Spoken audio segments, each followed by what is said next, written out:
Right, so here we are inside Cubase Pro 12, and what I was talking about earlier is the clip to zero method, and this is the method that will get your tracks insanely loud without sacrificing too much in the way of dynamics.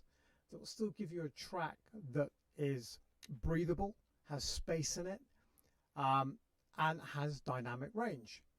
So before we go much further, I'm going to play you this track, and I want you to listen to it and analyze it and tell me, or think to yourselves, is this track distorting? Does it sound squashed? Does it still have dynamic range? Etc, etc. So without further ado, let's just play it.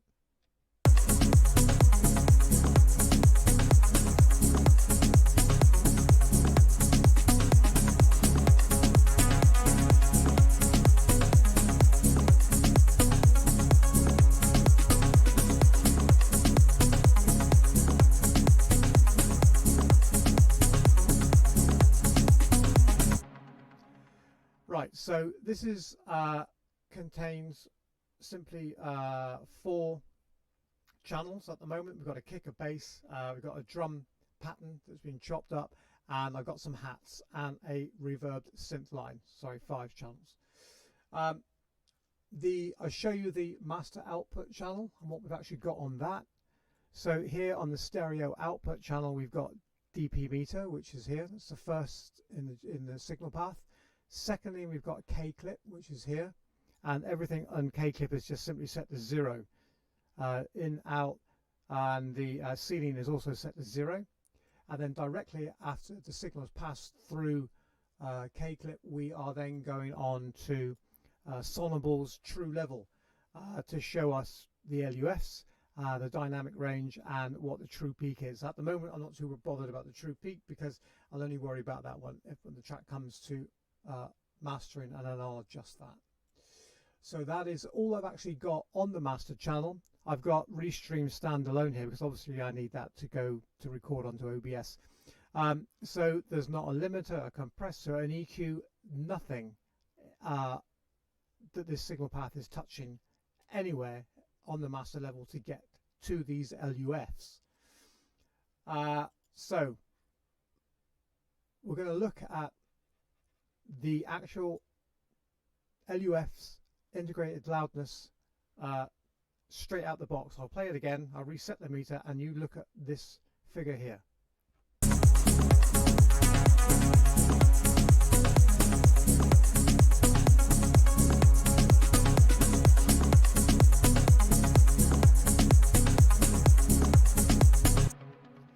Right, 6.3, 6.4. Did you hear any distortion? Did you hear any artifacts? Did you hear any dynamics being squashed? Could you hear the track clear and precise? Could you hear all the elements? Yes, you could. And that's because you need to follow this method called clip to zero. Clip to zero is on Bathymetrics channel, and you need to treat it like a university lecture. It's about 40 hours worth of intense learning, and it's dead easy to follow. It's not difficult to follow, and you won't lose concentration. You won't fall asleep. He doesn't do it in a boring manner. And I'll tell you now, it will change the way you approach your mixes forever. And you will always get insanely loud tracks that there is a little compromise on dynamics, but not to the point whereby it's completely squashed down like to a sausage. No, it's not. And that's where you need to go. You need to sit down for a week, learn this, probably 2 weeks, maybe a month, depending on what time you've got, pen and paper in hand, and don't rush it.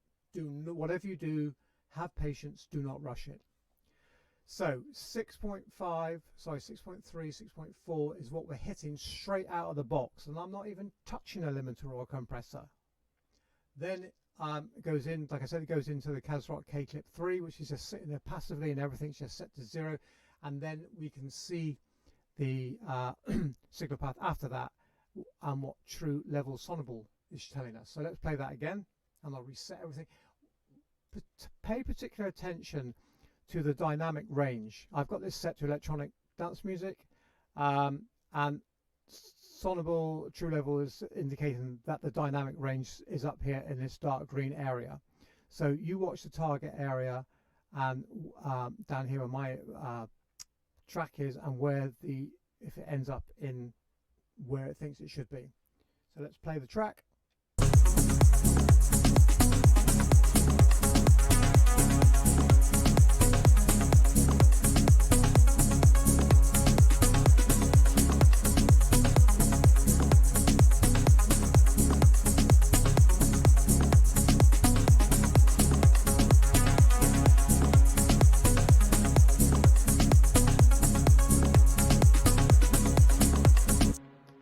Right, there you go. 6.4, 6.5 on both. And the dynamic range was spot on, bang on the target. I'll show you what's going on each channel to give you an idea of how things are set up and part of the Clip to Zero method. So on here's the kick, and I've got FabFilter Pro Q3. I've got the SSL Comp stereo compressor, which is doing a tiny job. Look.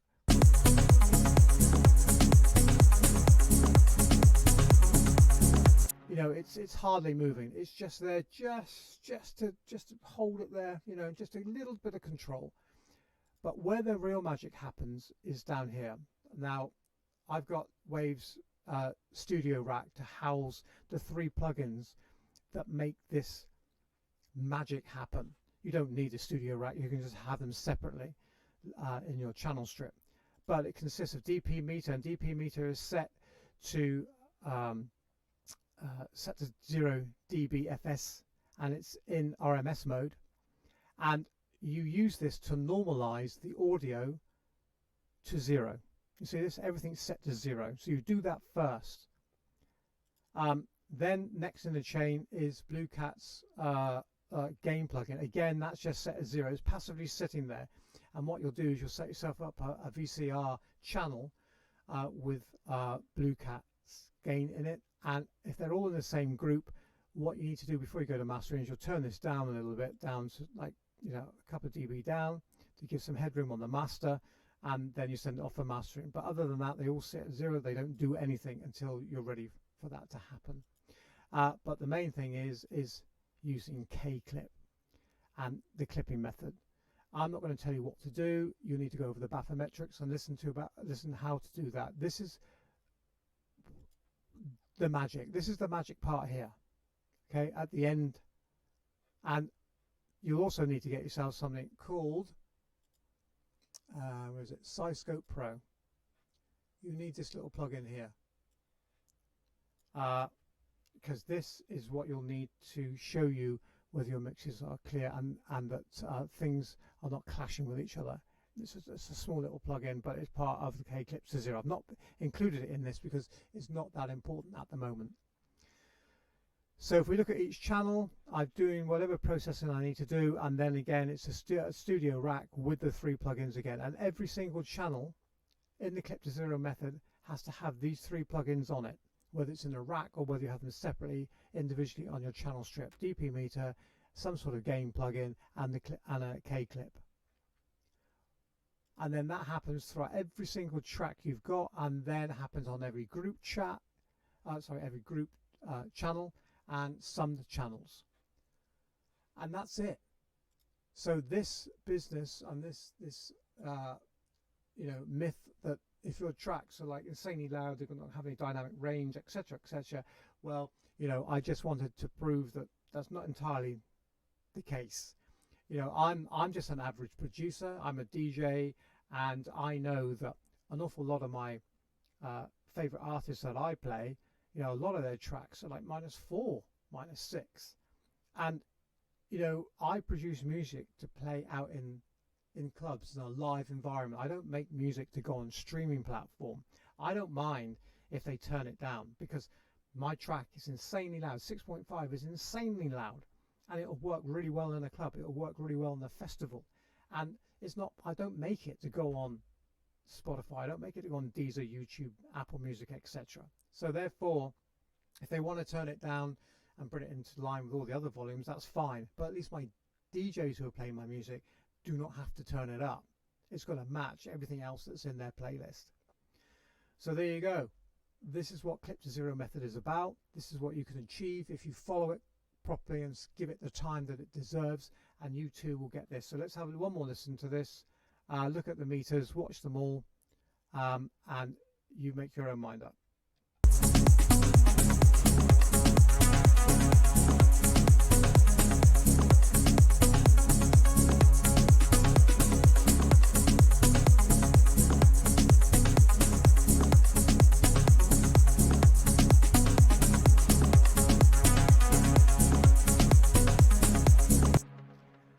I'm not sure I need to say anymore.